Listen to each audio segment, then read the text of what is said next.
Bonjour à tous et à toutes, bienvenue sur Histoire et Révélation.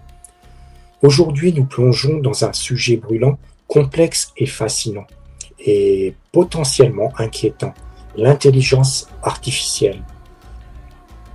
Et pour cela, j'ai le plaisir d'accueillir Thierry Caminel, chercheur indépendant, membre de l'Institut Momentum, penseur critique des technologies émergentes et observateur lucide des grandes transformations systémiques en cours. Ensemble, nous allons décrypter ce que recouvre vraiment le mot intelligence dans l'intelligence artificielle, explorer les mécanismes algorithmiques qui la rend si puissante, comprendre pourquoi elle progresse si vite et à quel coût. Mais surtout, nous poserons la question centrale, l'IA est-elle en train d'installer les conditions d'un nouveau pouvoir autoritaire, opaque, technocentré, bref, d'un fascisme numérique? Algorithme, militarisation de l'IA, surveillance généralisée, dépendance énergétique, perte d'autonomie cognitive, quels sont les risques? Peut-on encore les encadrer? Ou sommes-nous en train de perdre la main sur notre avenir? Préparez-vous à une exploration sans filtre des enjeux majeurs de notre époque. C'est parti. C'est celui qui est resté le plus optimiste. Donc je me méfie tout de même un petit peu de lui parce que son patron, c'est Zuckerberg. Il est payé par Meta. Il soutient Trump et compagnie. Enfin, voilà, c'est comme pas. Et on sait qu'il a fait des usages dangereux de l'IA. Hein. Le complexe militaro-industriel, donc typiquement les agences de recherche aux États-Unis, c'est la DARPA, puis bon, en Chine c'est un peu différent, mais là-dessus, ont toujours financé l'IA. On a la régulation la plus avancée qui est applicable et qui, par exemple, interdit, noir sur blanc, c'est interdit d'utiliser interdit d'utiliser l'IA pour faire des social rating systems comme on peut trouver en Chine ou peut-être en Russie. Elle est un danger parce que les Américains veulent l'attaquer parce que quelque part, elle nous protège de certaines pratiques qui peuvent pousser. Il a carrément menacé l'Europe de ne plus être protégée par l'OTAN si on continuait sur la régulation de l'IA. Les IA, c'est quelque chose qui va donner une norme. Déjà, il y a un choix politique.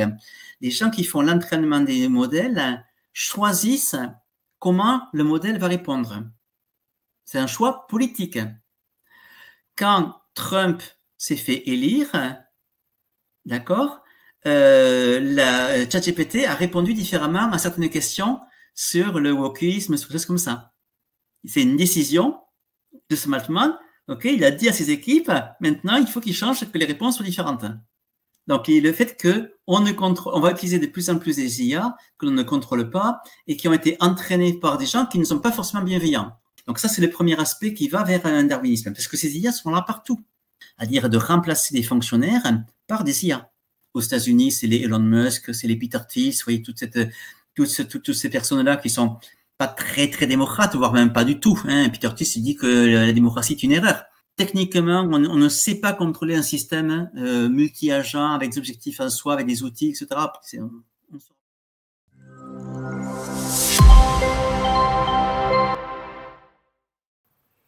Bonsoir Thierry et merci d'avoir accepté mon invitation. Bonsoir. Donc, avant de commencer, est-ce que vous pouvez vous présenter? Oui. Donc, je suis un technologue. Hein. Pour commencer, ça fait très longtemps que je fais de la technologie, ça fait très longtemps que je programme, que je suis dans le monde numérique. J'ai commencé à coder, j'étais adolescent, j'ai plus de 60 ans maintenant. J'ai toujours dans ce monde-là. J'ai fait de l'IA depuis très longtemps. Quand j'étais adolescent, je faisais des jeux de programmation, des jeux de stratégie. Quand j'étais à une école d'ingé, on a fait de la robotique, on faisait de l'IA déjà. Les premières startups, j'ai fait de l'IA, des systèmes experts. Après, il y a eu un grand hiver de l'IA, je fais autre chose, mais toujours très technique, toujours des algorithmes. J'ai redécouvert l'IA quand je suis rentré dans mon employeur actuel. Il y a une quinzaine d'années avec l'IA dite symbolique, et puis après il y a eu le machine learning qui est arrivé, le big data. Donc tout ça, j'étais en position de responsable de laboratoire, de chef de projet, de directeur technique, de leader de communauté, pas mal de rôles techniques, toujours très techniques là-dessus. Toujours souvent des contacts avec des clients, animer des communautés d'experts. Voilà. Et donc actuellement, j'ai un rôle de CTO, de Chief Technology Officer pour l'IA et plus particulièrement pour l'IA dite agentique, donc ces agents IA qui sont en train de pas mal bouleverser ce qui est le monde peut-être. Ça c'est une part, ça c'est ma face A, je dirais. La face B, je suis un écolo, variante décroissante et variante même collapso. Donc les gens qui pensent que on va avoir des formes d'effondrement de nos sociétés. Alors c'est assez surprenant, c'est assez rare d'avoir les deux profils. C'est la raison, c'est que j'ai découvert l'écologie via le pic de production de pétrole il y a une vingtaine d'années environ, un peu plus de 20 ans maintenant. J'ai commencé à creuser le sujet, lire aller là-dessus, donc lire un peu c'est un peu pessimiste tout de même comme vision d'écolo, découvrir le rapport Meadows, participer à des séminaires, pas mal travaillé là-dessus. J'ai travaillé sur les histoires de découplage entre l'énergie, le PIB. J'ai été chef de le parti écolo, toujours dans des variantes un peu décroissantes, puisque je suis convaincu que la décroissance économique est quelque chose qui se fait être imposé du fait, parce qu'avec moins d'énergie, il y aura moins de croissance. Voilà, donc ça c'est un bon long corpus là-dessus. Et puis il y a 7-8 ans, même une dizaine d'années, je commençais à réfléchir comment s'est passé quand le croisement des courbes.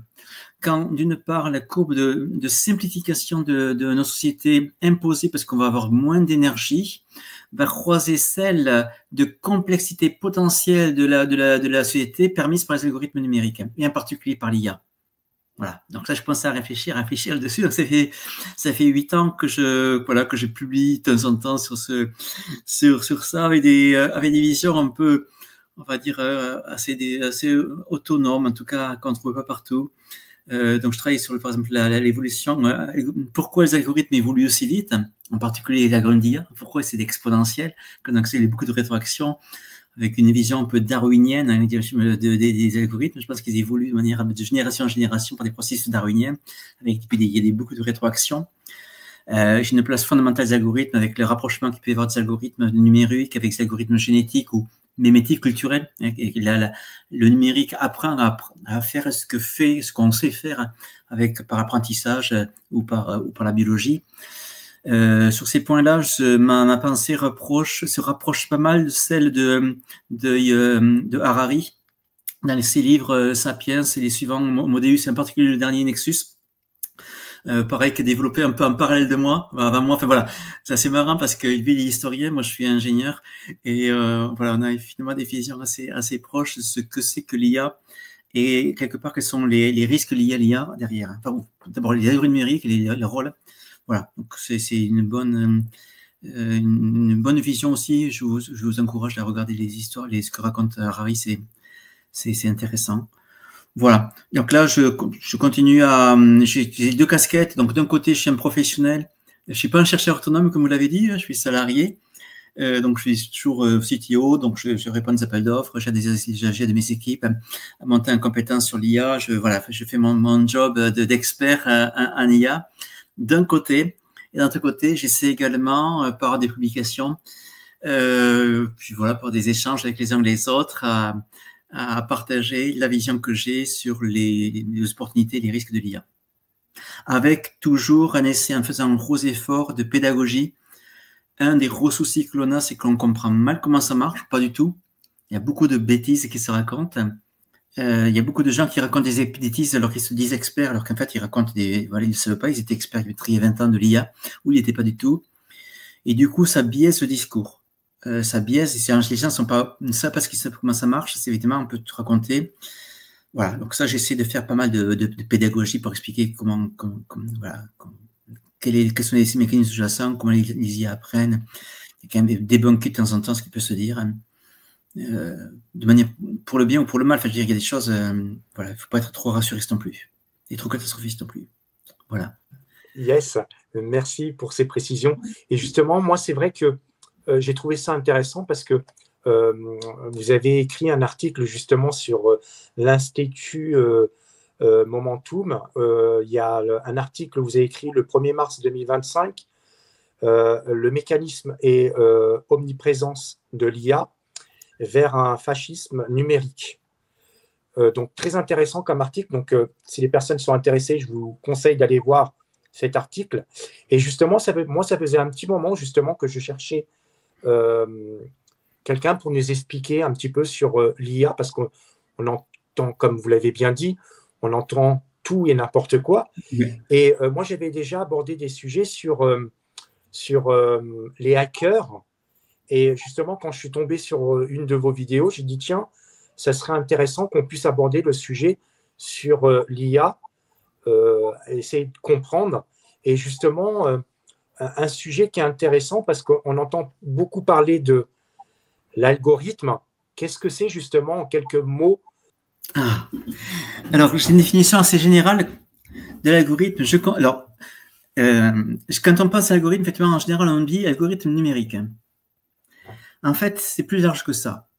Un algorithme, quand on apprend la programmation, on donne comme exemple à l'algorithme la recette de cuisine.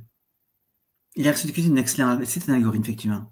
C'est-à-dire, c'est une séquence d'opérations qui a été formalisée, qu'on peut écrire dans un livre, qu'on peut expliquer, qu'on peut transmettre à quelqu'un, avec des simplifications peut-être. C'est ça un algorithme, une séquence d'opérations formalisée, transmissible. C'est de l'information, effectivement. Et cette information-là, elle existe en tant que telle. Elle peut avoir plusieurs supports. Elle peut avoir un support dans notre cerveau. Elle peut avoir un support sur les livres de cuisine. Elle peut avoir un support informatique. C'est ça un algorithme. Et c'est ça qu'il faut comprendre. C'est cette énorme analogie qu'il y a. Il y a une information, il y a plusieurs supports potentiels. Et quand on parle d'algorithme numérique, en général, ils peuvent également nous représenter. Il y a en fait, c'est souvent des algorithmes numériques qui apprennent à faire ce que l'on sait faire de manière culturelle. On sait faire des recettes de cuisine, parler, échanger, écrire des thèses, écrire des rapports. Tout ça, ce sont des savoir-faire, ce sont des algorithmes que l'on apprend à l'école, les techniques pour faire de rédaction, il faut faire ceci, puis cela, et qu'a apprise l'IA. Donc l'IA, en fait, il y a une homogénéité entre les algorithmes. Il y a le même algorithme qui est une information, c'est une séquence d'opérations à faire, ou elle même appelée en d'autres opérations de plus bas niveau. C'est ça, un algorithme. Et après, il peut y avoir plusieurs supports d'algorithmes. Soit ça va être culturel, mémétique, comme dit pour certains, soit biologique, soit informatique. Biologique peut être aussi considéré comme étant un algorithme. Je veux dire, le gène est un support de l'algorithme qui va permettre avec les bases, qui va permettre de créer des protéines qui vont avoir une fonction de l'organisme, qui va avoir un certain rôle. Donc et le gène est un livre, c'est comme un livre de cuisine. C'est un énorme catalogue d'algorithmes permettant de faire des molécules, de faire des organismes, etc. Donc, vous voyez, il y a une analogie, et je pense que c'est très important de voir ça, cette sorte d'homomorphisme, c'est même peut-être ce terme-là, entre les différentes implémentations de l'algorithme, algorithme numérique, algorithme biologique et algorithme culturel ou mémétique. Et c'est ça qui permet de comprendre un peu la puissance de l'algorithme numérique, parce qu'en fait, ce qu'ils font, c'est qu'ils vont se substituer, ils vont copier, ils font faire par mimétisme, copier des algorithmes biologiques, et surtout culturels. Et c'est ça, et la clé de l'IA actuelle, dite de machine learning, c'est ça. La machine learning va apprendre nos algorithmes pour conduire une voiture, pour rédiger un rapport, pour faire de la recherche sur Internet, pour faire toutes ces tâches qu'arrive à faire ChatGPT ou toutes les IA modernes, et in fine, ils le font par du machine learning, en apprenant à partir de ce que font l'humain.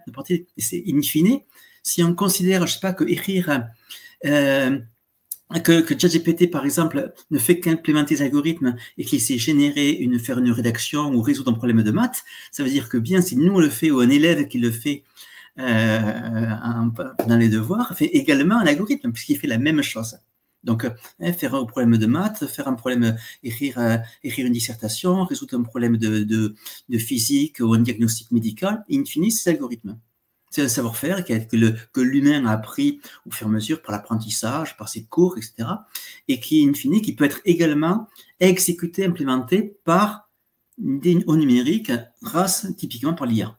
Et c'est ça le rechangement. L'IA va apprendre tout seul par mimétisme, alors que la génération auparavant, avant l'IA, il fallait à la main coder en C, en Python, en Pascal ou autre, dans un langage de programmation, il fallait explicitement coder l'algorithme. Et là, c'est le rechangement, c'est l'apprentissage. Donc, c'est ça qui permet cette unification de quelques bases d'algorithmes. Voilà, que l'IA permet de faire de manière numérique, implémenter des choses qui sont faites par l'humain, des spécificités de l'humain, donc il apprend, et tout ça, c'est l'algorithme fait. C'est une définition un peu large que vous retrouvez également chez Harari, chez d'autres penseurs là-dessus. Et je pense qu'elle est très productive de considérer les algorithmes comme ça. Et justement, il y a pas mal de grandes institutions aujourd'hui qui utilisent l'IA. Et donc, moi, j'ai pu aussi me rendre compte et de voir que même aujourd'hui, c'est toujours pas encore, comment dire, au point. Et je pense qu'il ne sera pas au point parce que je vais vous expliquer comment c'est utilisé. Vous avez différents questionnaires et suivant les questionnaires que la personne remplit, l'IA, il va proposer une solution vers un dispositif les plus appropriés. Le problème, c'est que l'IA, il ne va pas aller en profondeur, c'est-à-dire la sensibilité de la personne. Donc, lui, il va juste poser ses questions et il va rentrer dans des cases. Et le problème, c'est que ce que vous allez avoir comme information, lui, il ne va pas le traiter. Vous voyez ce que je veux vous dire? Oui, oui et non. Ce qu'il faut voir, c'est que, de manière générale, il faut faire très attention à tous les discours, dire que l'IA ne peut pas faire ceci ou l'IA ne peut pas faire cela. Donc ça, c'est réponse générale. En général, on se trompe. Ou alors, c'est vrai à l'instant T, mais 3 mois plus tard, c'est plus vrai parce que on va en discuter plus tard. D'accord. Il y a une croissance exponentielle là-dessus. Typiquement, moi, très souvent, enfin, pas très souvent, mais je vois des posts sur Internet, des choses qui disent, ouais, regardez, l'IA n'a pas réussi à faire ceci, ne sait pas comprendre le contexte pour faire la traduction fine, etc. En général, c'est souvent une IA telle qu'elle était il y a 2 ans, quand les gens ont commencé par exemple à jouer à ChatGPT. C'est plus vraiment le cas avec les derniers modèles, dit les language models, ces large language models. Déjà, c'est du moins ce qu'ils sont très, très, très forts et c'est de moins en moins avec les language models qui émergent, qui ont des capacités de raisonnement. Alors, il faut faire très attention sur les mots. Et quand on dit raisonner, on dit parce que c'est toujours très fort. On dit l'IA raisonne, pense, est intelligente, ainsi de suite. C'est des mots parce qu'on prend ces mots-là parce qu'il n'y a pas plus proche. Alors, actuellement, on est la seule espèce de l'univers connu, en tout cas, qui a des capacités de raisonnement, d'intelligence. Donc, on utilise ces mots-là pour qualifier des choses approchantes de l'IA, mais parce qu'on n'a pas mieux. D'accord, mais c'est pas exactement, l'IA ne réfléchit pas comme un humain, ne pense pas comme un humain, etc. Alors, certains disent qu'il faut utiliser d'autres mots ou pas. Les mots, ils vont bien, c'est pas le problème, c'est juste faire attention. Donc, là, je vais dire, quand je parle d'intelligence, de pensée, ainsi de suite, et toujours ayez en tête que ce n'est pas forcément comme l'humain. C'est pas du tout comme l'humain, d'ailleurs. D'accord, voilà. Mais, donc, cela étant dit, on voit arriver des IA dites raisonnantes, qui ont quand même des capacités de raisonnement, dans la mesure où ça résout des problèmes ou des choses que, quand un humain en fait, on pense qu'il raisonne. Pour raisonner pour un problème juridique, pour un problème mathématique, on parle de raisonnement juridique, on parle de problème de raisonnement médical, de raisonnement mathématique, donc une séquence, voilà, je vais décomposer le problème, je vais regarder ça. Donc, on parle bien de raisonnement. La machine était capable de faire la même chose. Enfin, en tout cas, d'arriver au même résultat. Peut-être un peu différemment, mais elle arrive au même résultat.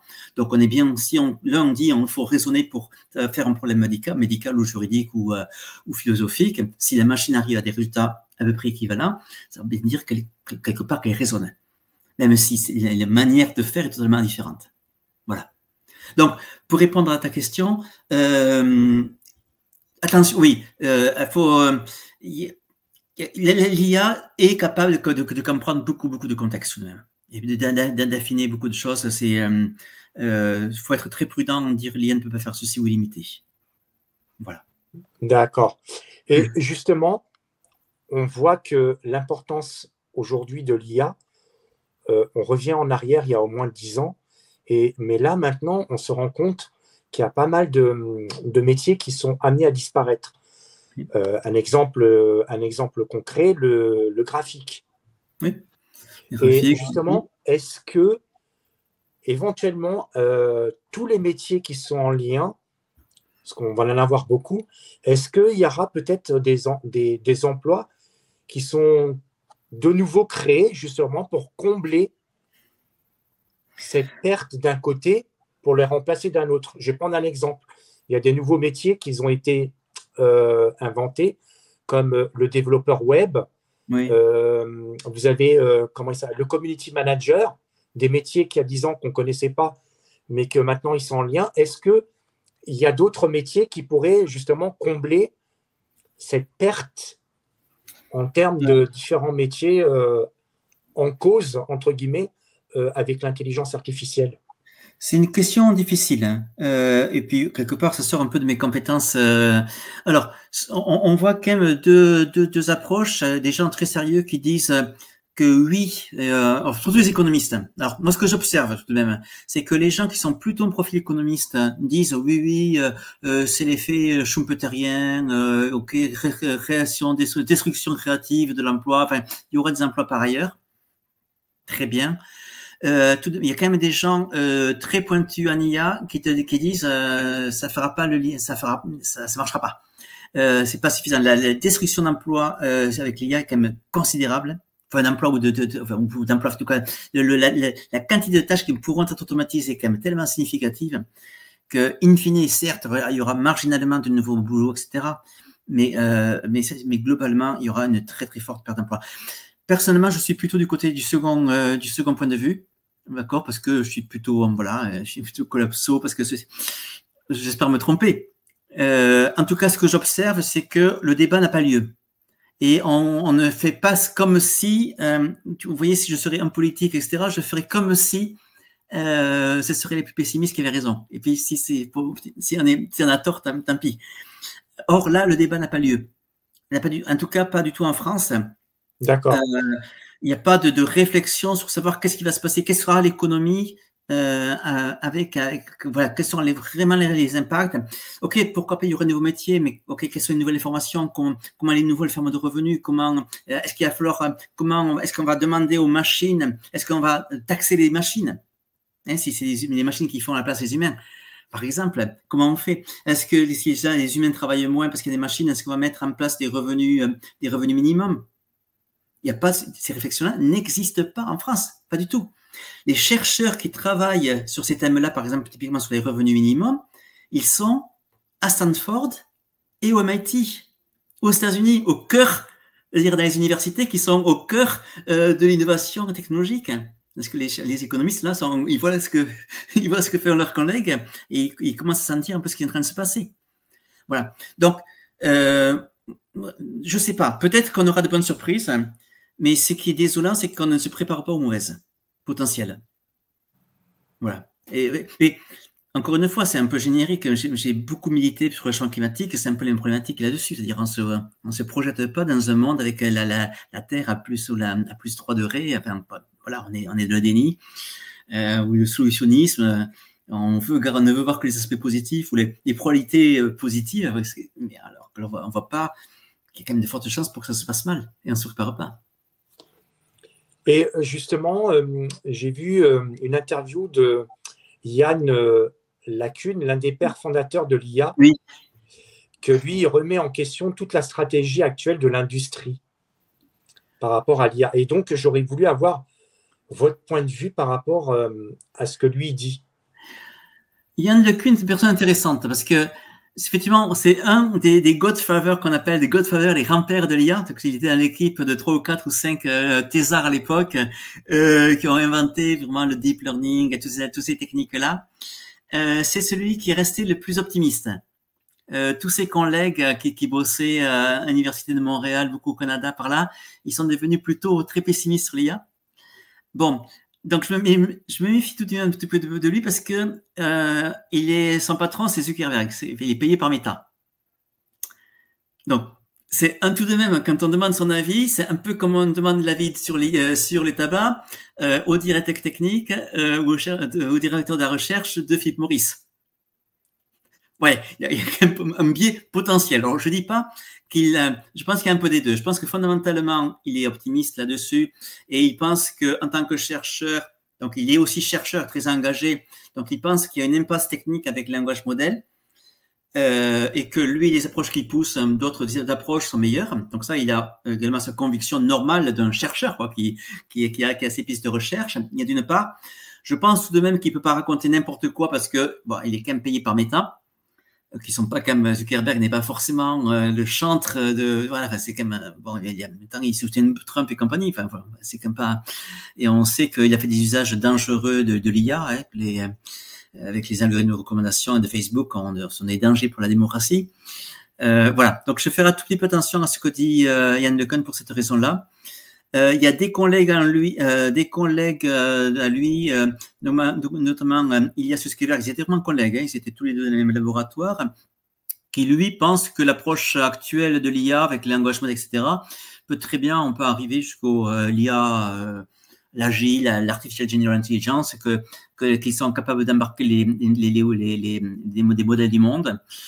Bon, c'est un sujet entre spécialistes, j'ai pas d'avis.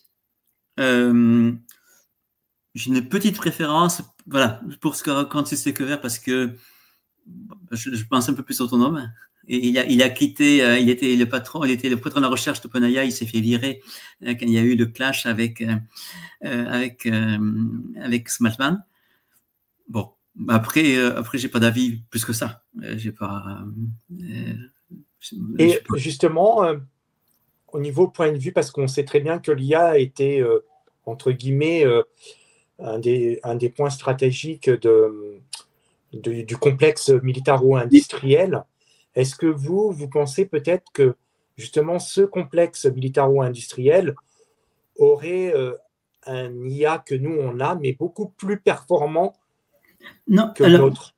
Alors, pas plus performant. Pas plus performant. En fait, il bénéficie, c'est un effet de bord.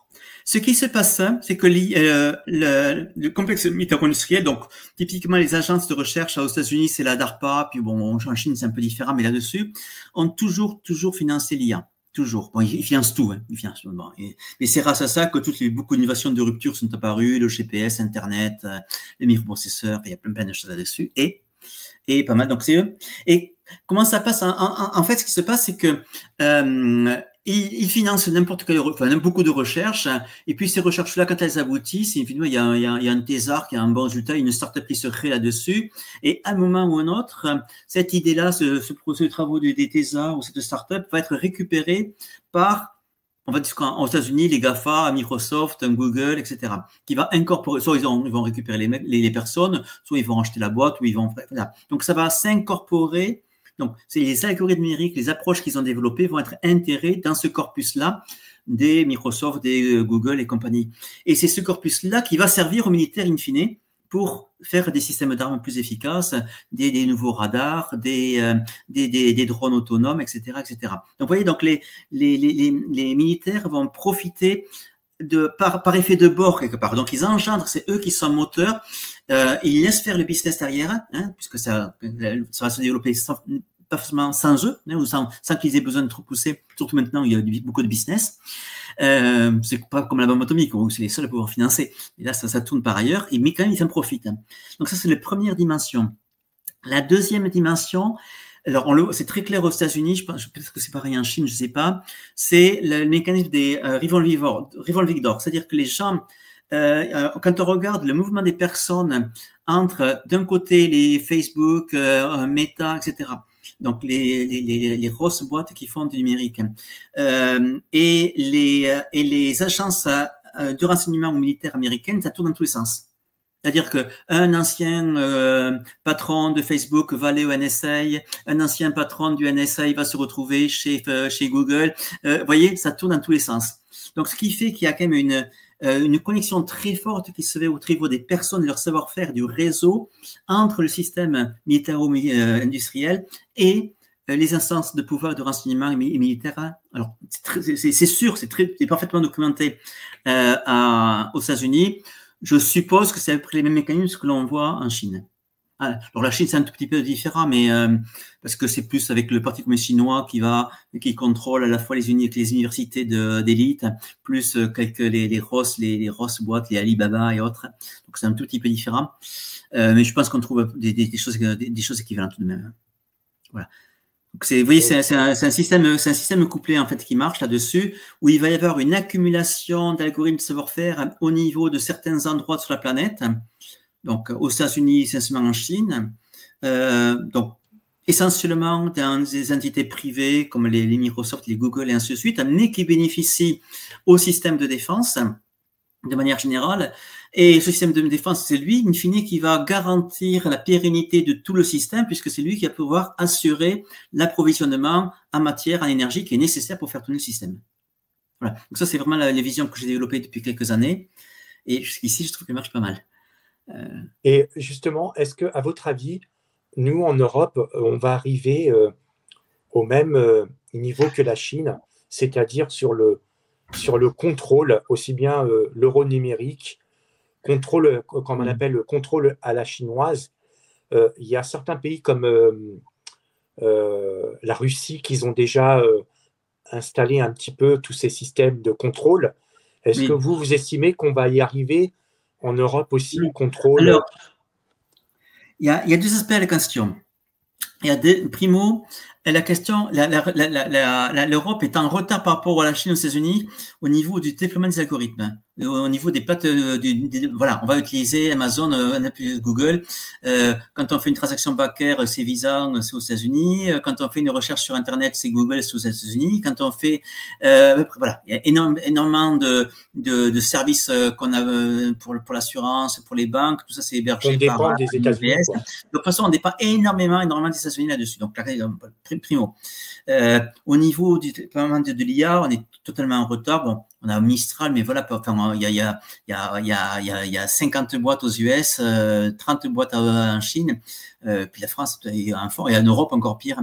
Donc, on est globalement très en retard. Donc, il y a d'une part cette dimension-là. Donc, on est en retard techniquement et on aura du mal à avoir une parité ou même à s'approcher un tout petit peu, même si, d'un point de vue, il faut qu'on le tente. Ça, c'est la première chose.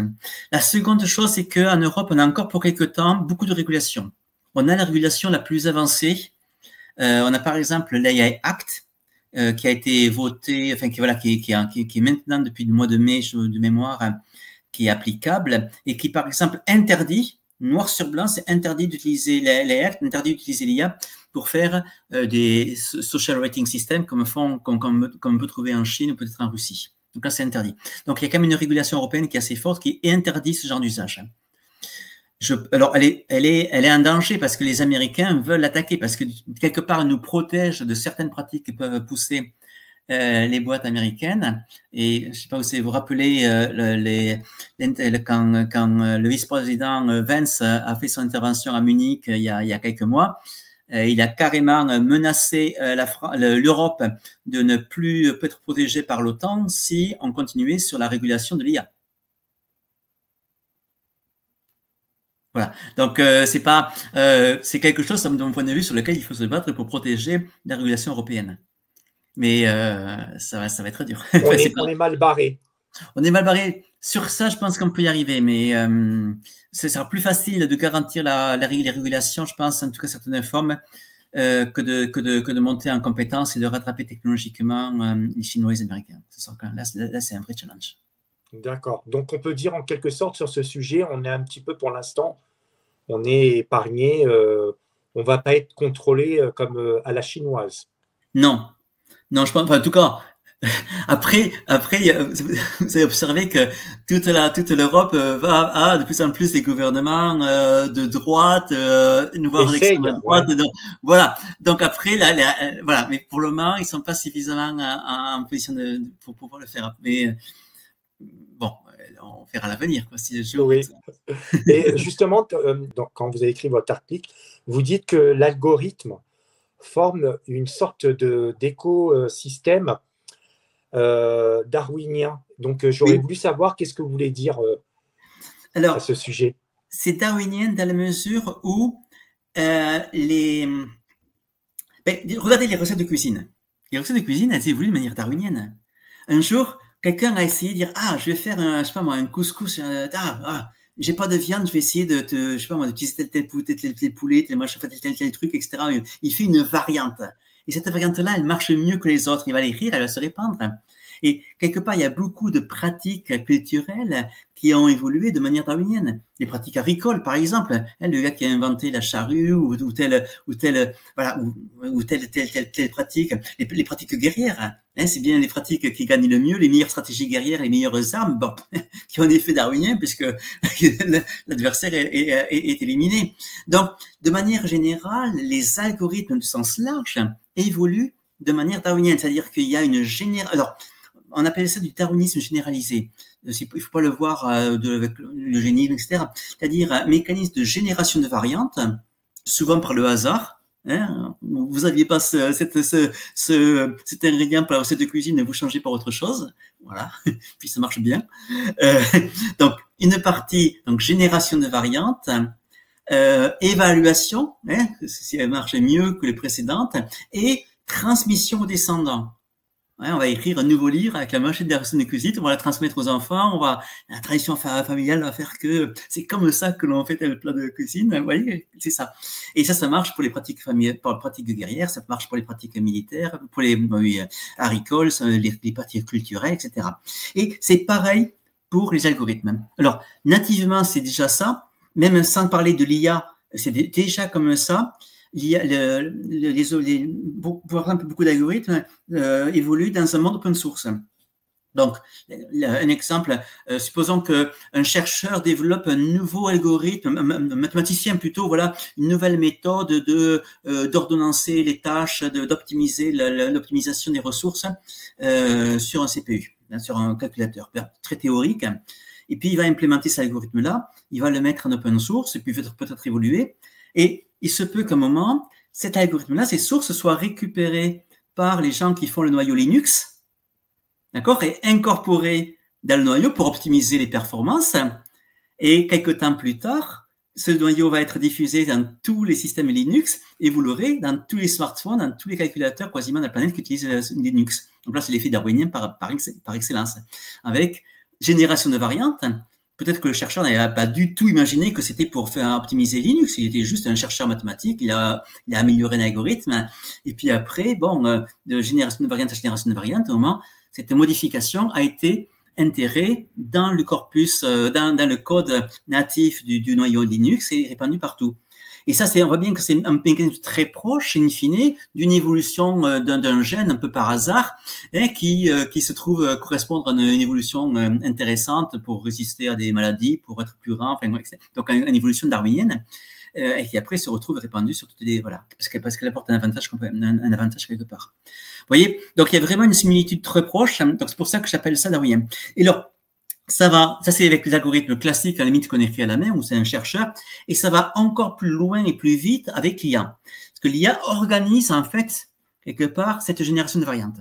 Elle va organiser, il y a des techniques, par exemple, qu'on appelle le reinforcement learning, où la machine va automatiquement générer des variantes pour pouvoir, et puis on va faire prendre, par exemple, alors un exemple. L'exemple, c'est le jeu de Go. Le jeu de Go, vous le savez, a été gagné par une machine il y a 7-8 ans. Et il y a eu 2 versions du jeu de Go, d'AlphaGo. La première version, il avait été appris par du machine learning classique, avec, on lui a donné des dizaines de milliers de positions de Go, gagnantes, perdantes, et hop, il a extrapolé ça, il a gagné. Et la fois, un peu après, donc c'est Google a fait un système qui s'appelait AlphaZero. Ils ont juste donné à la machine les règles du Go. Ils ont fait jouer 2 agents contre l'autre, l'un contre l'autre. Et puis, quand il y avait une stratégie qui était gagnante, hop, on faisait une nouvelle génération des agents qui incorporaient cette stratégie-là. Et puis, on améliore, etc.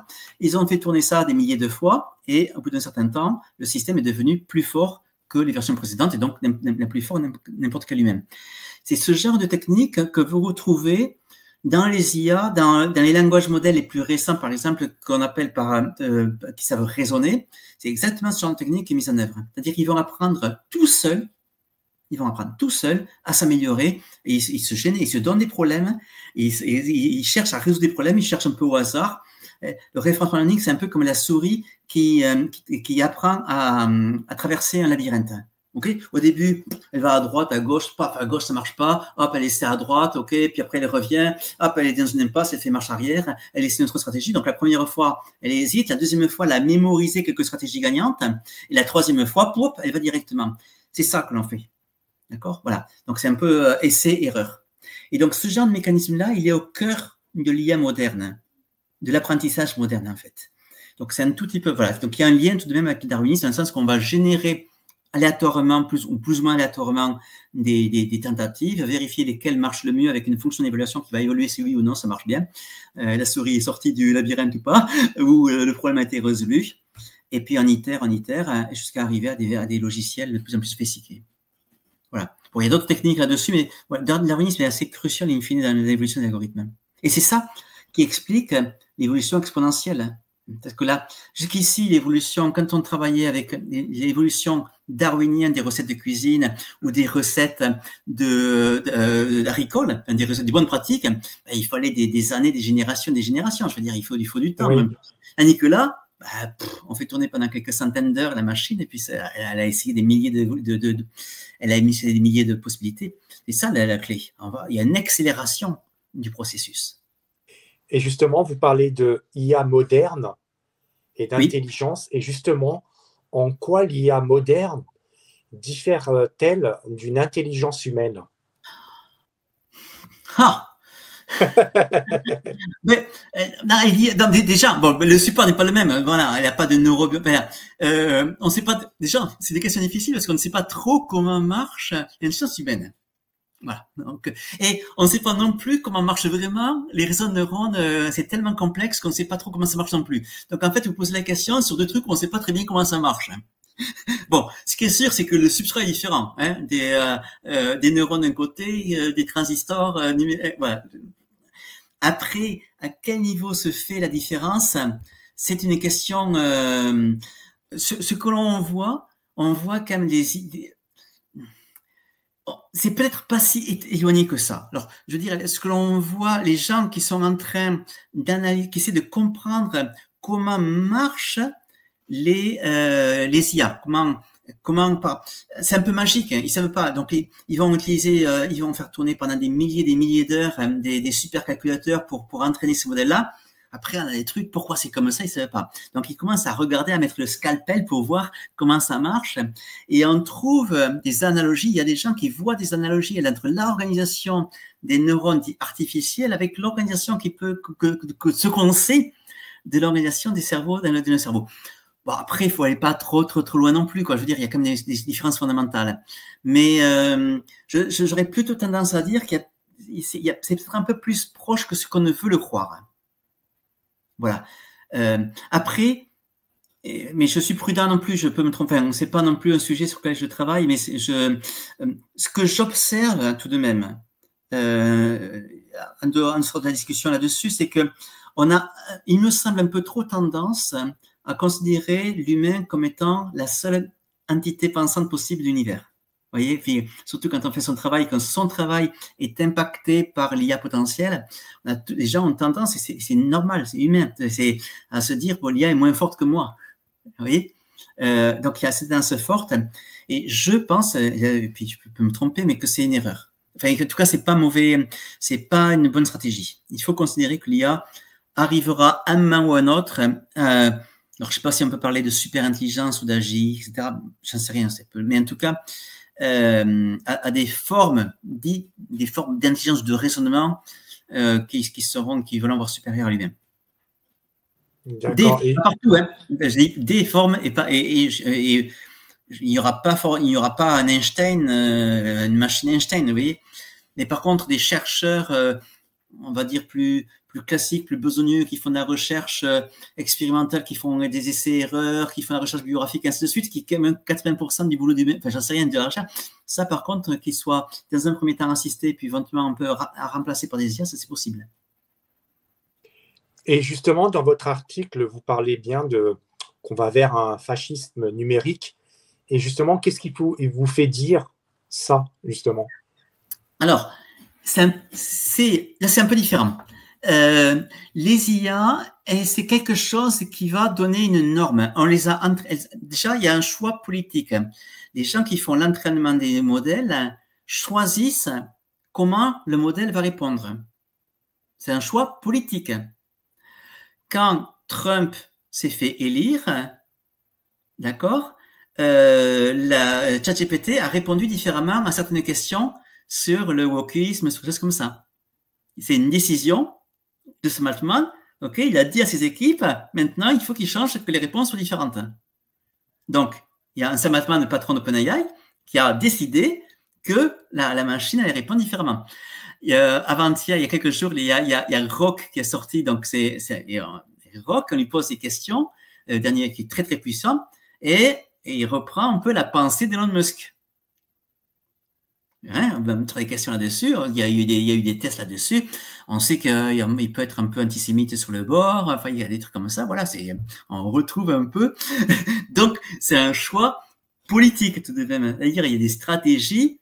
Et quelque part, c'est des stratégies qui sont normatives. Quelqu'un va donner une norme, c'est comme ça qu'il faut répondre. DeepSeek en Chine, quand il est sorti, et par exemple, ne savait pas répondre, ne répondait pas aux questions sur ce qui s'est passé sur la place Tiananmen en 89, ne répondait pas. Sur les massacres de Mao, tout ça, nada. Vous voyez, pareil, c'est un choix politique d'entraîner, voilà, pour dire, je ne sais pas. Voilà. Et donc, c'est un peu, ça c'est le premier aspect. Donc, le fait que on va utiliser de plus en plus des IA que l'on ne contrôle pas et qui ont été entraînés par des gens qui ne sont pas forcément bienveillants, ou du moins bienveillants pour tout le monde, on va dire. D'accord? Voilà. Donc, ça, c'est le premier aspect qui va vers un darwinisme, parce que ces IA sont là partout. Ces IA-là vont remplacer les fonctionnaires. Les fonctionnaires, c'est un merdeur, parce que d'accord, ils sont censés respecter les règles, etc., mais ils ont une capacité d'interprétation. Voilà. Et donc là, on peut les virer. C'est exactement ce qui est en train de se passer aux États-Unis. Avec Doge, enfin, c'est un peu de trucs, mais aux États-Unis, ce qu'on a vu, je pense qu'on va continuer, à dire de remplacer des fonctionnaires par des IA. On leur a demandé d'abord de l'envoyer des mails pour savoir ce qu'ils faisaient. Après, je pense qu'il y a une IA qui a vérifié si oui ou non ces mails, ce qu'ils faisaient au fur et à mesure c'est situable par une IA, et puis automatique. Puis après, il y a un autre IA qui a envoyé des mails de licenciement. C'est ce qui s'est. Je raconte pas de la science-fiction, c'est à quelque chose de près, c'est ce qui s'est passé aux États-Unis. Bon, pas aussi bien, il y a quelques retours de balancier évidemment, mais c'est le genre de choses que je pense que l'on va voir se mettre en place dans les années à venir, avec des régimes de moins en moins démocratiques, on va appeler ça, je sais pas comment il y a plusieurs termes là-dessus.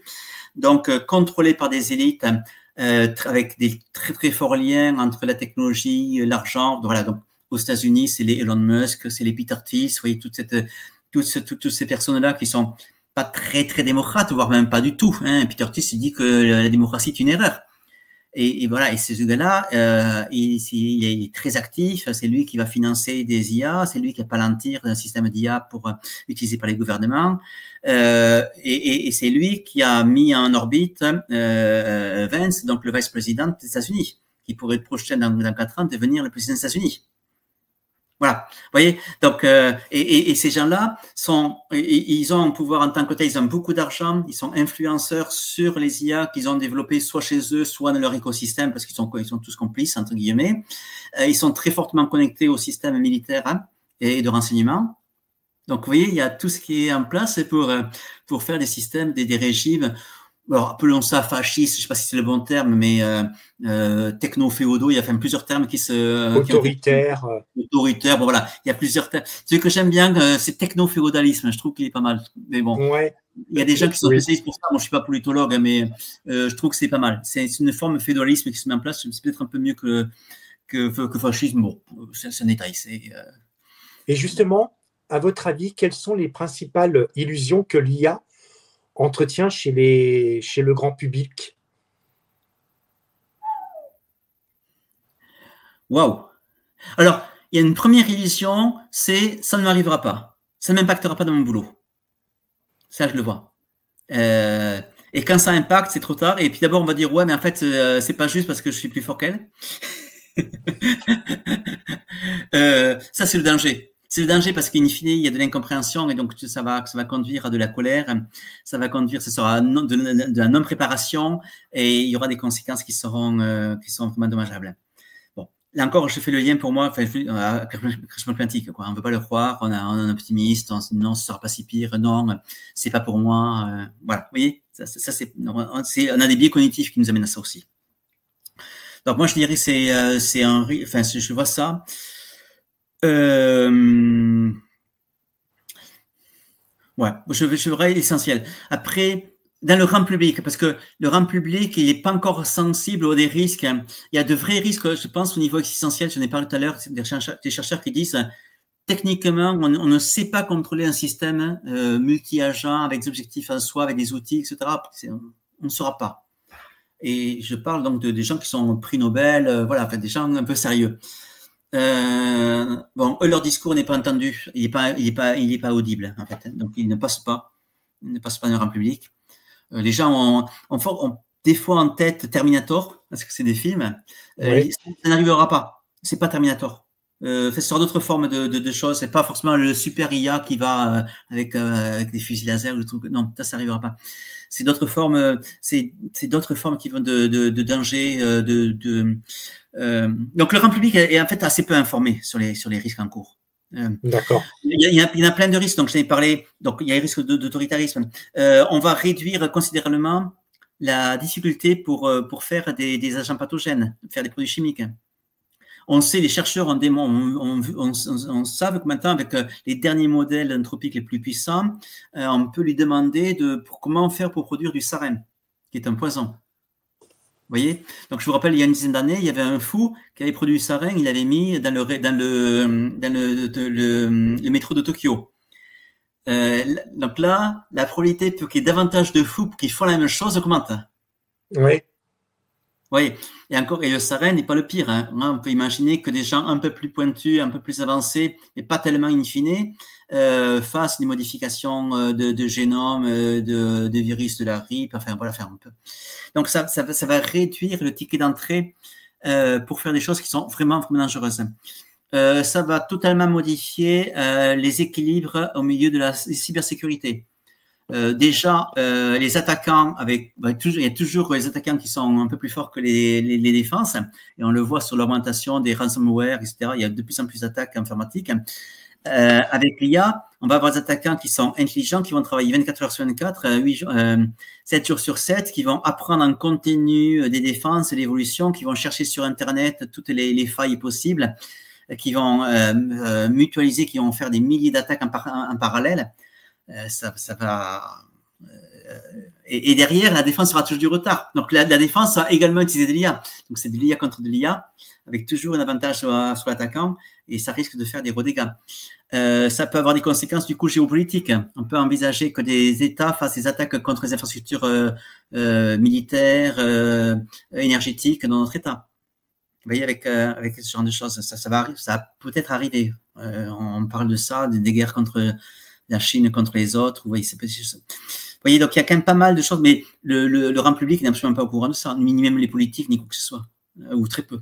Donc je pense que le grand public n'est pas suffisamment informé de manière générale. Et justement, tout à l'heure, vous avez parlé un petit peu d'Elon Musk, et justement, quels sont les acteurs clés qui détiennent aujourd'hui les leviers de l'IA mondiale? On les a cités, ça va être...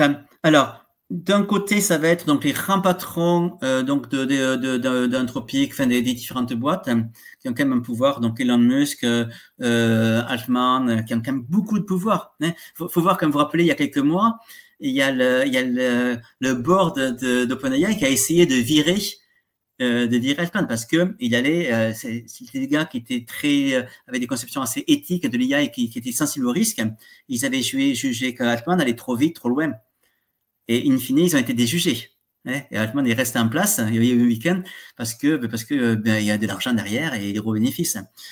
Donc, ces mecs-là ont du pouvoir, soit directement, soit vers les fonds de pension qui sont complices, avec le système militaire qui est derrière aussi. Vous voyez, ça fait c'est pas forcément des personnes, mais c'est un groupe de personnes qui échangent des informations et des personnes. Voilà. Il y a ça. Alors, il y a ça. Après, il y a un autre truc que j'ai découvert, entre guillemets, où il y a quelque chose d'assez particulier avec l'IA, c'est que c'est quelque chose qui attire les ingénieurs. C'est-à-dire, la perspective d'arriver à des IA qu'on appelle AGI, Artificial General Intelligence, donc super humaine, etc., c'est quelque chose qui va attirer les ingénieurs. Parce que, et là, on retrouve, quel que soit, sans forcément avoir des retombées financières, les gens, ils vont faire ça parce qu'en fait, on va retrouver les vieux mythes grecs de Prométhée ou d'Ulysse. Hein, voilà. Donc, c'est volonté de pouvoir, quelque part. C'est Prométhée de toucher Dieu, d'Ulysse qui veut montrer, ou de Prométhée. Il y a quelque chose de ça. Alors, je ne suis pas spécialiste de ça, mais je le fais de mon expérience, de mes relations avec mes collègues, mes amis qui sont dans l'IA là-dessus, qui passent leur soirée là-dessus, et des lectures que je peux voir, des interviews de chercheurs chez DeepSeek ou ou ailleurs. Il y a quelque chose là-dessus, c'est-à-dire qu'ils veulent faire progresser l'IA en tant que tel, quoi. Voilà, parce que c'est un plaisir intellectuel, c'est un super plaisir un super challenge pour l'ingénieur. Un peu Frankenstein aussi, hein. Enfin, finalement, c'est Prométhée aussi. Vous voyez, on retrouve. C'est intéressant. Moi, si vous avez des auditeurs là qui sont un peu pointus sur ces problèmes-là, je pense que c'est un sujet de recherche absolument fantastique. J'invite les sociologues, les psychologues, enfin, voilà, à regarder ces aspects-là. Je le trouve assez fascinant. Moi, je suis pas équipé pour le faire. Je suis qu'ingénieur, mais. Et justement, vous avez parlé de ces acteurs comme Elon Musk, OpenAI et Palantir. Est-ce que ces acteurs incarnent-ils aujourd'hui ce virage autoritaire technologique? Oui, clairement. Oui, on le voit dans leur écrit. Et lisez les interviews du patron de Palantir, je me souviens plus de son nom, il dit carrément que la démocratie c'est un échec. Hein, et il amène, ouais. et il le dit, il écrit, il n'y a pas de tout, enfin qu'il faut aller au-delà. Il vise des gouvernements plus autocratiques, plus algorithmiques, etc. Non, mais c'est vraiment leur pensée complète là-dessus. C'est très clair. Ils l'ont écrit, Peter Thiel l'a écrit également. Donc c'est des gens qui n'ont pas qui considèrent que la démocratie est un échec. Qui défendent leur vision. Alors Elon Musk en plus avec des trucs un peu bizarres comme quoi, de toute façon, il y aura un effondrement en France, dans le monde entier, et puis on ira sur Mars avec des trucs comme ce style-là. Peter, voilà, mais c'est clair, quoi. Peter Thiel, tous ces gens-là. Après, il y a des gens qui sont très optimistes. Arthur Andreessen, qui est pareil, qui gère un des fonds d'investissement les plus importants dans la high-tech, donc il est très très riche, il est très influent. Lui, pareil, lui, ils sont fondamentalement très optimistes. Ils vont dire la technologie va résoudre tous les problèmes climatiques, tous les problèmes. En fait, c'est pour tous les problèmes, leurs problèmes, quoi. Je veux dire, ils s'attachent à mon point de vue, hein, à leur survie ou pas forcément le problème des Africains ou le problème des Européens. Voilà. Et justement, quelle place joue l'IA dans l'automatisation de la fonction publique et est-ce une menace pour les emplois? Alors, la fonction publique, alors, en France, les relativement protégés. Ce qu'on voit quand même aux États-Unis, ça va plus vite, évidemment, sont et on voit effectivement un remplacement assez rapide de certaines tâches faites par les fonctionnaires, par des IA, notamment puisqu'ils ont été virés. Potentiellement, c'est ce qui va arriver. Alors, en France, en Europe, on a quand même une vieille régulation, enfin une histoire là-dessus, c'est important. Des syndicats qui sont importants, je ne sais pas comment ça va évoluer. Mais dans certains pays, oui. Dans certains pays, la fonction publique sera de plus en plus automatisée avec des IA, c'est très sûr, c'est très probable. Et de manière générale, si en fonction publique, c'est que quelques dizaines de pourcents de l'emploi. Hein, donc, après, ça dépend de quelle fonction publique. Je veux dire, un médecin hospitalier va pas te remplacer. Hein. Mais d'accord, une infirmière ne va pas être remplacée par une IA. Donc, il y a quand même beaucoup de boulot dans la fonction publique. Un instituteur de CM1 ne sera pas remplacé par une IA. Donc, il faut également différencier. Il y a quand même beaucoup de métiers qui ne seront pas impactés, heureusement. Voilà, faut réparer les canalisations. pas d'IA non plus. En tout cas, pas. Donc, c'est quand même une petite fonction de la fonction publique qui sera impactée. Mais pareil, par contre, au niveau général, quoi, il y a beaucoup de métiers en dehors de la fonction publique qui seront impactés. Voilà, vous avez parlé au niveau de la production audiovisuelle, les traducteurs, et même les clercs de notaire, tous les gens qui travaillent, font de la recherche sur Internet, globalement, que ce soit des notaires, que ce soit des juristes, que ce soit des ingénieurs, que ce soit des chercheurs, il y a beaucoup, là, ils vont être, dans un premier temps, ils vont être assistés par des IA, qui vont permettre d'aller plus vite les tâches, mais au moment, l'IA sera tellement vite, puis elle fera tellement de choses que, le gain de productivité sera pas forcément, utilisable pour faire autre chose. Alors, peut-être que oui. Les gens optimistes vont dire que oui, certes, l'IA fera tout, donc je ferai autre chose, mais est-ce que d'autres choses existent? La question est ouverte. Alors, on en revient à la question de départ. La question, donc, certains économistes disent oui, il y aura destruction créative de la valeur, Schumpeter, blablabla. Peut-être. Peut-être pas. On en revient au débat. Et justement, les armes autonomes ou l'IA militaire représente-t-elle une ligne rouge morale? Non, plus. Elle est passée. Enfin, ça devrait l'être, mais c'est fait. On sait on sait qu'en Ukraine, on sait qu'à Gaza, il y a des armes autonomes qui ont été lancées et qui ont tué des gens. Alors, c'est pas reconnu officiellement ni par les uns ni par les autres, mais enfin,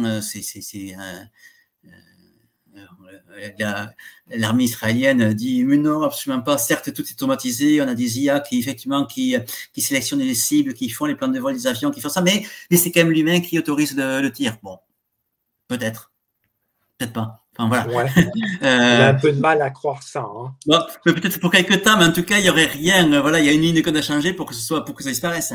Et par contre, en Ukraine, on sait de plus en plus que les systèmes totalement autonomes qui vont et qui sont parce qu'ils ont des problèmes de couplage. Enfin voilà, les liaisons sont piratées au niveau hertzien, etc. Et donc voilà, l'arme est tout le temps, mais une fois qu'elle est lancée, elle trouve son char, elle trouve son truc, et puis boum, elle y va, quoi.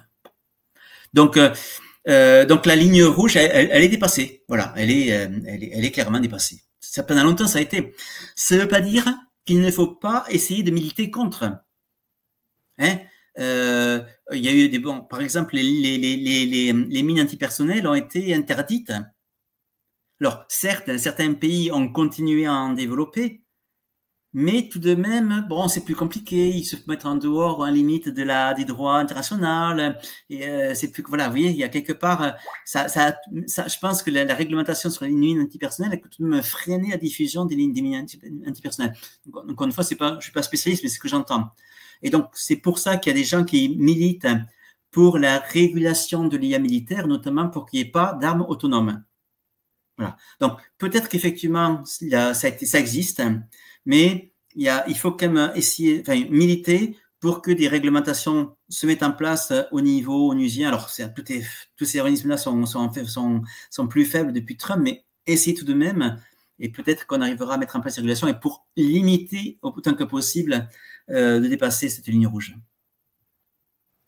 Ok, et justement, est-ce que déjà rentré dans une nouvelle forme de gouvernance algorithmique qui échappe aux politiques? Non, je pense pas, enfin pas encore. Hein. Il n'y a pas encore de non, non, les politiques qui sont encore soit pas encore en tout cas. Je pense pas qu'il y ait une IA qui prépare l'agenda ou le gouvernement. Je pense pas. C'est tellement irrationnel que les décisions des politiques. Voilà. Vous avez vu la loi pour l'agriculture, pour simplifier l'agriculture qui passait il y a quelques jours. Bon, voilà, je veux dire, aucune IA ne proposerait sur un truc. C'est une loi qui est contraire à toutes les connaissances scientifiques disponibles. Donc, il n'y a qu'un humain qui est capable de faire ça, quoi.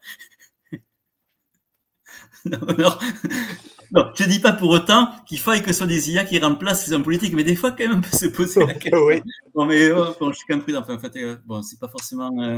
Mais non, actuellement, c'est pas le. Par contre, de plus en plus, les IA seront des outils à la disposition de régimes politiques pour contrôler les fonctionnaires, pour les remplacer ponctuellement, pour faire du contrôle social, voilà, ça oui, ça va arriver. Et ça on le voit qui commence à arriver en Chine, aux États-Unis, le Doge, etc. Ça arrive. Vous voyez, mais ça reste quand même les politiques in fine qui prennent des décisions et ils sont pas forcément tout à fait rationnelles, en tout cas tel que personnellement j'aimerais qu'elles le soient. Et justement, on va parler un petit peu d'environnement. Est-ce que la consommation énergétique des IA est-elle tenable à long terme? Vaste question. C'est difficile à dire. Alors, il y a deux choses. Il y a plusieurs phénomènes qui sont en train de passer en même temps. Effectivement, il y a une explosion à la fois de l'entraînement de nouveaux langages modèles, enfin de nouvelles IA, qui demandent beaucoup, beaucoup d'énergie. Et on l'a vu quand Macron a dit qu'il fallait qu'on ait des data centers installés en France, voilà, avec des milliers de puces NVIDIA, ou dizaines de milliers, ça va consommer, je ne sais plus, 30% ou 50% de l'énergie produite par un réacteur nucléaire. Vous voyez, donc c'est quand même beaucoup, beaucoup, beaucoup d'énergie. D'une part. Ça, à la limite, je dirais pourquoi pas. Bon. Le deuxième problème vient de l'augmentation des usages. Donc, c'est le fameux effet rebond. Plus il va y avoir des IA, plus on va faire des usages et surtout, l'IA sera partout. On prend une photo, elle est classifiée par une IA automatiquement. Vous voyez, dès qu'on fait un texte, il y a une IA qui va la compléter, qui complète tout le temps pour toutes nos actions. Il y a un effet rebond, puis on va utiliser l'IA pour générer du texte, pour faire nos rapports, etc. Donc de plus en plus. Donc c'est l'effet rebond. Ça, par contre, c'est quelque part, c'est un vrai problème. C'est lui qui explique en grande partie l'explosion de la consommation des data centers et de l'IA dans le monde que l'on voit, qui n'est pas donc, il n'est pas compatible avec les limites planétaires, c'est très clair. Ça augmente 5% par an, c'est absolument effrayant. Alors, il y a deux choses. Hein. C'est d'une part, on peut tout de même limiter cet effet-là en rendant les choses payantes. Hein. Si on peut rendre payantes chaque photo qu'on envoie, on paye quelques dollars, quelques centimes de dollars. Oui, là, c'est assez facile. C'est ce qui se fait en général. Si on veut réguler, on met un prix aux choses. Bon, c'est une chose. D'une part. Il y a également le fait aussi que les IA, les performances énergétiques augmentent de manière aussi très significative. Alors, ça ne compense pas les effets rebonds, mais ça pourrait arriver tout de même. Lors de render, pourquoi? Parce que les développeurs de modèles IA, ils veulent que les IA rentrent sur les smartphones. Et ils y arrivent presque. Donc, un modèle de 3 milliards de paramètres, maintenant, à ce jour, a quasiment les mêmes performances, quelque chose de près ou 7 ou 8, que, on va dire, ChatGPT, qui est sorti il y a 2 ans et des poussières, qui avait 170 milliards de paramètres. Oui, donc, on a des facteurs entre 10 et 100 au nombre de paramètres et globalement au nombre, donc, c'est lié à quelque part à la consommation énergétique, à quelque chose de près. Donc, il n'est pas inimaginable de concevoir qu'il y ait dans quelques mois, dans quelques années, des IA qui consomment quelques centaines de watts ou quelques dizaines de watts, quelques centaines de watts, vous voyez, on va dire quelques dizaines de watts, c'est-à-dire la consommation du cerveau humain. Ce n'est pas totalement inimaginable. Voilà, donc c'est un sujet compliqué. Moi, le problème, c'est plus l'effet rebond. C'est le fait que l'IA va entraîner encore de nouveaux usages numériques, de nouveaux matériels. On va mettre à jour nos smartphones plus rapidement. Celui-là, à 2 ans, peut-être le prochain, il aura de l'IA. J'aurais davantage envie de l'acheter. Et donc, je ne vais pas attendre qu'il soit complètement HS. Vous voyez. Donc, et là, par contre, là, il y aura un impact rapide. Ça, c'est la première chose. Premier aspect de la réponse. Bon, de manière globale, les gens s'en foutent. Hein. Voilà. J'ai jamais... Alors en France, en Europe, on parle d'IA frugale, etc. Bon, en pratique, on a 16 appels d'offres, il y a très très peu de gens qui s'intéressent à ça, enfin, qui vraiment l'implémentent. On peut le regretter, mais c'est en tout cas aux États-Unis et en Chine, là où vraiment ça se passe, rien, c'est pas un sujet, ni aux États-Unis ni en Chine. Bon, c'est comme ça. Alors en Europe, oui, mais on contrôle pas, donc on suit. Je veux dire, on va utiliser les modèles qui ont été traînés par Google, par Meta, etc. Ok, bon, ils ont consommé quelques millions de tonnes de CO2, et puis on en profite. Alors, on peut faire plus frugal, on va faire, mais on en est là. Alors, lié quand même cela étant dit, un des points importants de mon raisonnement, c'est que les IA vont permettre aux gens qui les contrôlent de se rendre plus résilient, même si le terme n'est pas forcément le même, bon, plus robuste, enfin, par rapport au changement climatique, aux ressources, dans la mesure où ils augmentent leur puissance militaire et donc la capacité de s'accaparer les ressources des autres. Voilà. Et les autres crèveront de faim. Enfin, ou du moins réduiront, à minimum, réduiront leur consommation énergétique, hein, puisqu'il y en aura moins. et pour certains, crèveront de faim, c'est pas un problème pour la plupart voilà. Donc c'est ça que je pense est en train de se passer. C'est le fond de ma pensée, un peu, donc, je vous l'ai dit, je suis un peu collapso, donc c'est le fond de ma pensée depuis des années, que l'IA profite parce que grâce à la puissance militaire qu'elle permet, enfin, militaire, économique, etc., donc cette puissance, ces outils de puissance, et on voit qu'actuellement on revient dans un monde où la puissance compte, on a des hégémonies, on a de nouveau des logiques d'empire, on le voit avec Trump, on le voit avec Poutine, on le voit avec Xi. Donc on est en train là-dessus, et là on leur donne des outils permettant de faire comme font tous les empires, de faire la guerre à leurs voisins pour récupérer les ressources. Voilà. Et les voisins en question, ou les voisins d'autres pays, pas forcément les voisins, ça peut être l'Afrique, peu importe. Et évidemment, avec les conséquences qu'il peut y avoir. Et c'est ça qui est en train de se passer, je pense. L'analogie que je fais, c'est avec l'Europe qui a, au XIIIe siècle, XIVe siècle, a développé des algorithmes pour maîtriser la navigation hauturière et améliorer les armes. Et grâce à la révolution hauturière, la navigation hauturière, l'Europe a colonisé le monde entier, l'Afrique d'abord, l'Amérique du Sud, l'Amérique du Nord. Et les conséquences, un énorme flux d'argent, d'or, de ressources en Europe.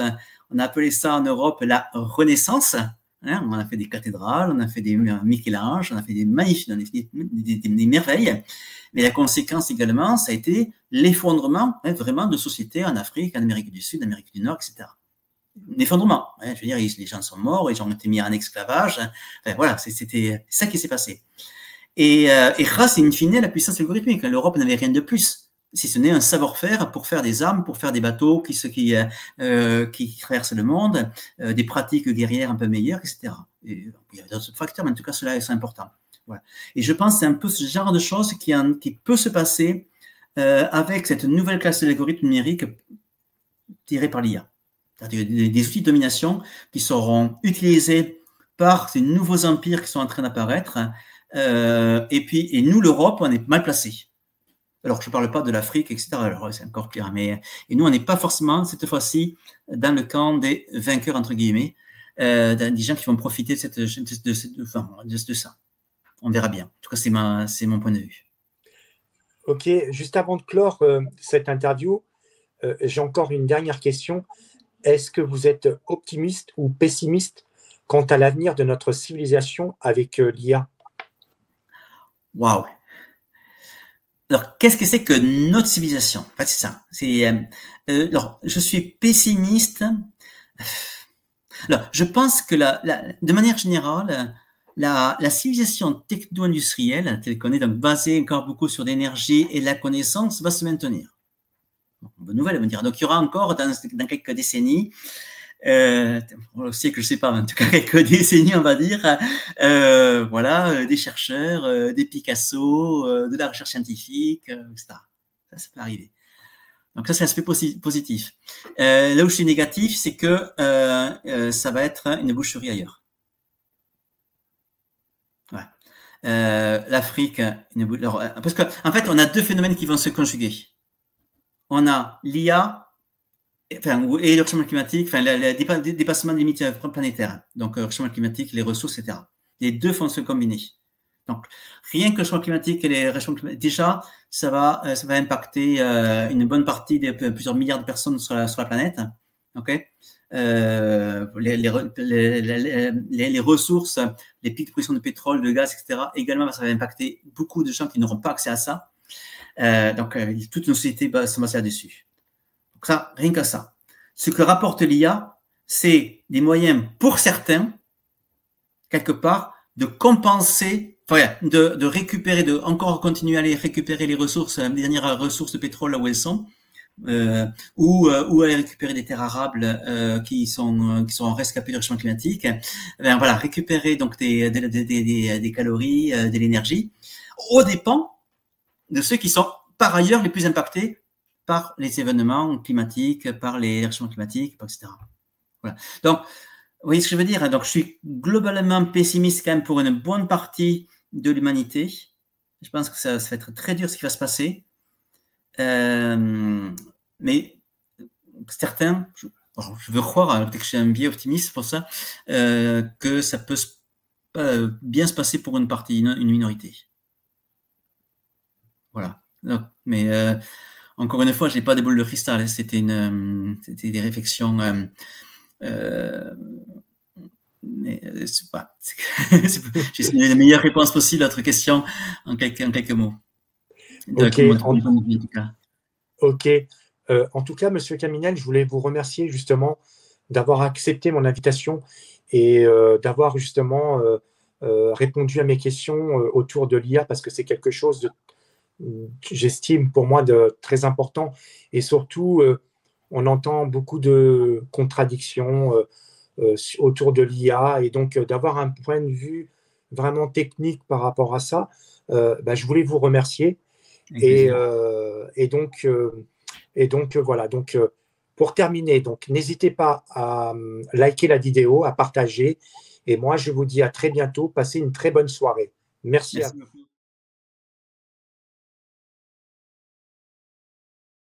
Chers amis et fidèles spectateurs, si vous aimez ce que vous voyez sur ma chaîne et que vous souhaitez me soutenir, vous pouvez maintenant contribuer en faisant un petit don. Cela m'aidera à améliorer mes vidéos. Merci pour votre contribution.